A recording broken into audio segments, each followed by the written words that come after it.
Xiaomi Mi TV 4 இந்த review எப்போ வரும், சீக்கிரம் போடுங்க, ஏன் இது வரைக்கும் பண்ணல, இந்த கேள்விங்களாம் நிறைய பேர் கேட்டுட்ருக்கீங்க.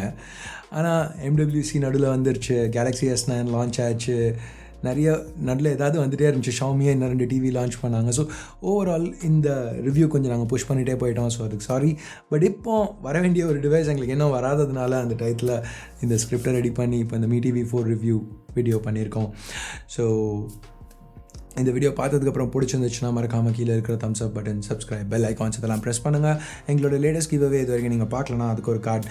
இப்போ இந்த Mi TV 4 ரிவ்யூக்கு போகலாம்.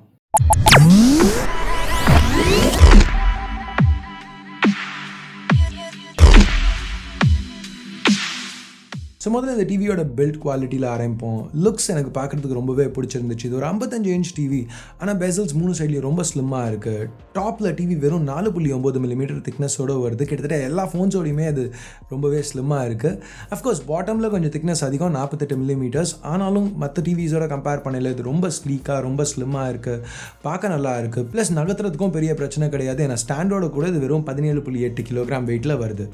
ஸோ லுக்ஸ் எல்லாம் நல்லா இருக்குது. இப்போ என்ன இன்புட்ஸ் கொடுத்துருக்காங்கன்னு பார்க்கலாம். ஒரு சைடில் ஆடியோ வீடியோ போர்ட் இருக்கு, ஒரு ஆப்டிக்கல் போர்ட், ஆண்டனாக்கு ஒன்று, அப்புறம் ஒரு ஈத்தர்நெட் போர்ட். ஸோ இங்கே அஃப்கோர்ஸ் இன்டர்நெட்காக ஒரு கேபிள் யூஸ் பண்ண வேணாம்னு நினச்சிங்கன்னா இந்த டிவியில் 2.4 அப்புறம் 5 GHz வைஃபை ரெண்டுத்துக்குமே சப்போர்ட் இருக்குது. வயர்லெஸ் பற்றி பேசையில் ப்ளூடூத் 4.0 சப்போர்ட்டும் இங்கே Xiaomi கொடுத்துருக்காங்க. இன்னொரு சைடில் 3 HDMI port, 2 USB port, 1 USB 2.0, இன்னொன்று USB 3.0. இங்கே 2 8 வாட் ஸ்பீக்கர்ஸ் இருக்குது. சவுண்ட் நல்லா தான் இருக்குது. டிவியில் சவுண்ட் இன்பில்ட்டாக வர்றது ரொம்ப நல்லாலாம் யூஸ்வலாக வரதில்லை. இங்கேயும் ரொம்ப நல்லா இருக்குன்னு சொல்ல முடியாது. நம்ம எக்ஸ்பெக்டேஷன்ஸ் கரெக்டாக இருக்கிற வரைக்கும் இங்கே டால்பி ஆடியோ, DTS சப்போர்ட் இருக்குது. ஸோ ஓவரால் நல்லா இருக்குன்னே சொல்லலாம். அஃப்கோர்ஸ் இது ஒரு சவுண்ட் பார் அளவுக்கு ஈக்குவலாக இருக்காது. பட் நீங்கள் ரொம்ப எதிர்பார்க்காத வரைக்கும் ஒரு டிவி, ஒரு படம் பார்க்குறதுக்கோ, ஒரு டிவி ஷோ பார்க்குறதுக்கோ, இல்லை பாட்டு கேட்குறதுக்கோ எல்லாத்துக்குமே நீங்கள் எதிர்பார்த்ததோட நல்லாவே இருக்கும்னு அட்லீஸ்ட் நான் எதிர்பார்த்ததோட நல்லாவே இருந்துச்சு.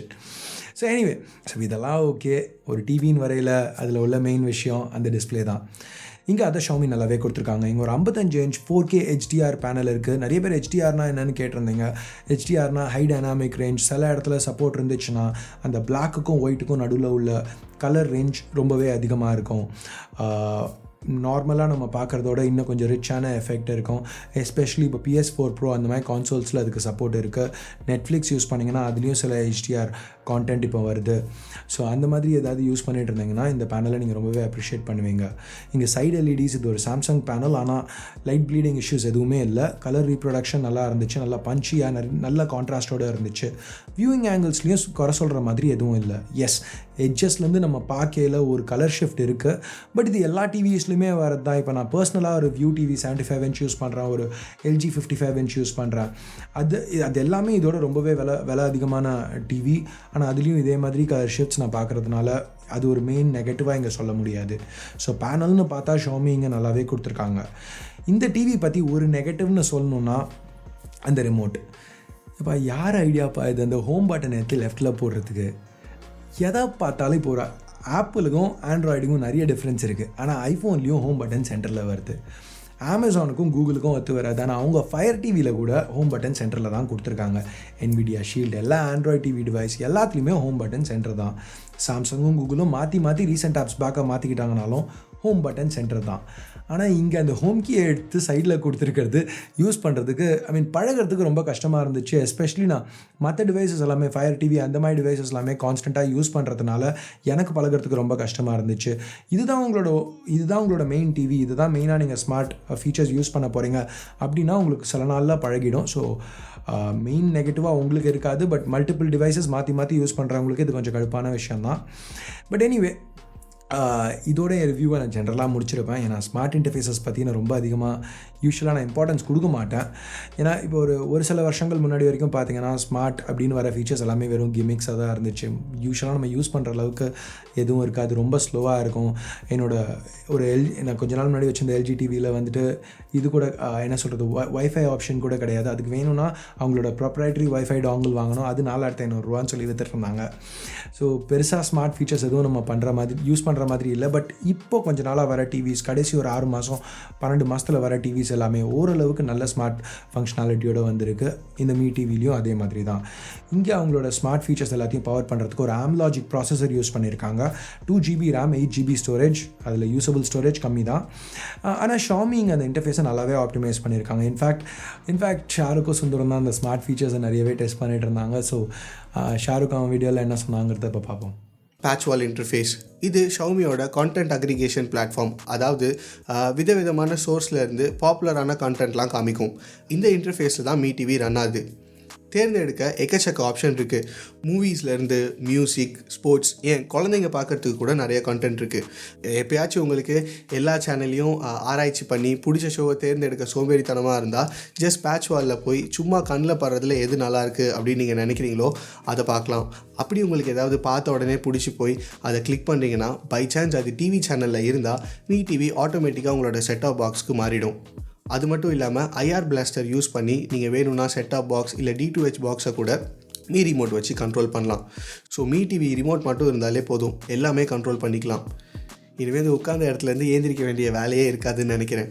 இதுக்கும் மேலே உங்களுக்கு நகரவே வேணாம், ஆப்ஸை இன்ஸ்டால் பண்ண கூட ஏந்திரிக்க வேணாம்னா ஸ்க்ரீன் மிரரிங் பண்ணலாம். ட்விஸ்டி ரோட்ஸ் மாதிரியான கேம்லாம் பெரிய ஸ்க்ரீனில் விளையாடுறதுக்கு இன்னும் பெட்டராக இருக்கும். இங்கே மிரர் பண்ண மிராகேஸ்ட் கனெக்ஷன் யூஸ் பண்ணோம். சொல்கிற அளவுக்கு பெருசாக இன்புட் டிலே இல்லை. ஸோ இப்போ அந்த ரெஸ்பான்ஸ் டைம்னால் இப்போது காம்படிட்டிவ் கேமிங்க்கு இது ரொம்ப யூஸ்ஃபுல்லாக இல்லாட்டியும் நார்மலாக இப்போ PS4 Pro அந்த மாதிரி PS4 அந்த மாதிரி கான்சோல்ஸில் ஆடுறதுக்கு, ஃபார் எக்ஸாம்பிள் இப்போ Horizon Zero Dawn இதில் ஆடிட்டு இருந்தேன், ரொம்பவே நல்லா இருந்துச்சு. அந்த எக்ஸ்ட்ரா ரெசல்யூஷன் HDR ரெண்டுத்தையுமே இந்த கேம் யூஸ் பண்ணோம், பார்க்குறதுக்கு ரொம்ப நல்லா இருந்துச்சு. ஈவன் 1080pயில் கூட இப்போ ஸ்விட்சில் Legend of Zelda Breath of the Wild விளையாடிட்டு இருந்தேன், அதுவும் பார்க்க ரொம்ப நல்லா இருந்துச்சு. ஸோ கேமிங் பற்றி பேசல நேட்டிவாகவே இந்த டிவிலே நம்ம சில கேம்ஸ் ரன் பண்ண முடியும், ஓரளவுக்கு ஓகேயாக இருந்துச்சு. ஷாமியோட ப்ளூடூத் கண்ட்ரோலர் அதோட நல்லாவே ஒர்க் பண்ணுச்சு. மோஸ்ட் ப்ளூடூத் கண்ட்ரோலர்ஸ் இங்கே ஒர்க் பண்ணணும். சைட் லோட் பண்ண சில ஆப்ஸ் வந்து ரிமோட் கண்ட்ரோலர் ரெண்டுத்தையுமே யூஸ் பண்ணல. அந்த நேரத்தில் வயர்லெஸ் கீபோர்ட் மவுஸ் யூஸ் பண்ண வேண்டி இருந்துச்சு. ஆனால் யூடியூப் ஆப் ஃப்ளாலஸாக ஒர்க் பண்ணிச்சு. ஒரு சின்ன விஷயம், சில வீடியோஸ் வந்துட்டு 1080p மேக்ஸிமம் ரெசல்யூஷனில் கேப் ஆச்சு. இது வந்து ஷாமி ஃபியூச்சரில் ஒரு அப்டேட்டில் அட்ரஸ் பண்ண வேண்டிய விஷயம்.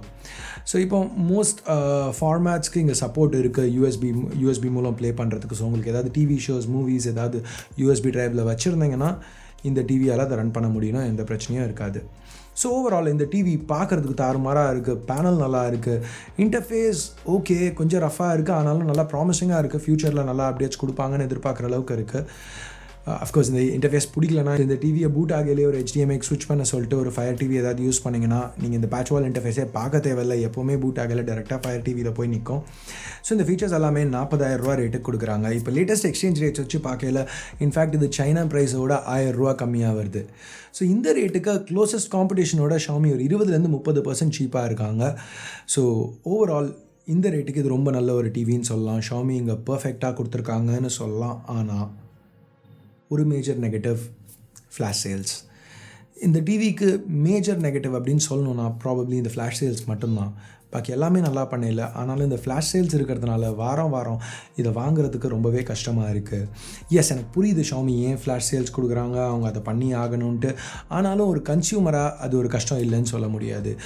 வாரம் திருப்பி வாங்க ட்ரை பண்ணிட்டு அதே நேரத்தில் ஒரு OLXலையும் eBayலையும் பார்த்தா இதே டிவியை யாரோ வாங்கி ரேட் அதிகமாக விற்கிறாங்க. அந்த மாதிரி பிளாக் மார்க்கெட் சேல்ஸ் ரொம்பவே இப்போ அதிகமாக இருக்குது. டிவி கிடைக்கலங்கிற கடுப்போடு அங்கே பார்த்து அந்த ரேட்டுக்கு விற்கிறாங்க, எப்படி அவங்களால வாங்க முடியுது அப்படிங்கிற கேள்விகள் எல்லாமே வருது. ஸோ இங்கே வந்து ஷாமிக்கும் அது தெரியுது, அவங்க அதை ஃபிக்ஸ் பண்ண ட்ரை பண்ணிகிட்ருக்காங்க. பட் அவங்க ட்ரை பண்ணுறதுனால நீங்கள் நம்மளுக்கு டிவி ஒன்றும் ஈஸியாக கிடைக்க போகிறதில்ல. இப்போ எவ்வளோ எஃபெக்டிவாக இருக்கும் அவங்க ஃபிக்ஸ் பண்ணுறது அப்படிங்கிறதும் காலம்தான் பதில் சொல்லணும். பட் இன்றைக்கி தேதிக்கு உங்களுக்கு நிறைய பொறுமை வேணும் இந்த டிவி வாங்கணுன்னா. அந்தளவுக்கு பொறுமை இல்லைனா இப்போ வியூ அந்த மாதிரி மற்ற பிரான்ச்லேருந்து வாங்கிட்டு போயிடலாம். வேல்யூ ஃபார் மணியாக எஸ், நல்ல டிவியாக எஸ், பட் அதீத பொறுமை தேவை அந்த டிவி வாங்குறதுக்கு. ஸோ இதுதான் எங்கள் first TV review. C4E Tech தமிழில், C4E Techல கூட இதான் ஃபர்ஸ்ட் டிவி ரிவ்யூ. எப்படி இருந்துச்சுன்னு நீங்கள் நினைக்கிறீங்க? ஏதாவது மேஜராக மிஸ் பண்ணிட்டோன்னு நினைக்கிறீங்களா? ஏதாவது டிஃப்ரெண்ட்டாக பண்ணணும்னு நினைக்கிறீங்களா? ஏதாவது உங்களுக்கு வேறு ஏதாவது தேவைப்பட்டு அதை நாங்கள் சொல்லாமல் இருந்துட்டோம்னு நினைக்கிறீங்களா? அப்படி ஏதாவது இருந்துச்சுன்னா கீழே உள்ள கமெண்ட்ஸில் சொல்லுங்கள். வீடியோ பிடிக்கலன்னா என்ன பண்ணணும்னு உங்களுக்கு தெரியும். பிடிச்சிருந்துச்சுன்னா இது வரைக்கும் C4 டெக் தமிழுக்கு சப்ஸ்கிரைப் பண்ணலனா கீழே இருக்கிற சப்ஸ்கிரைப் பட்டனை ப்ரெஸ் பண்ணுங்கள்.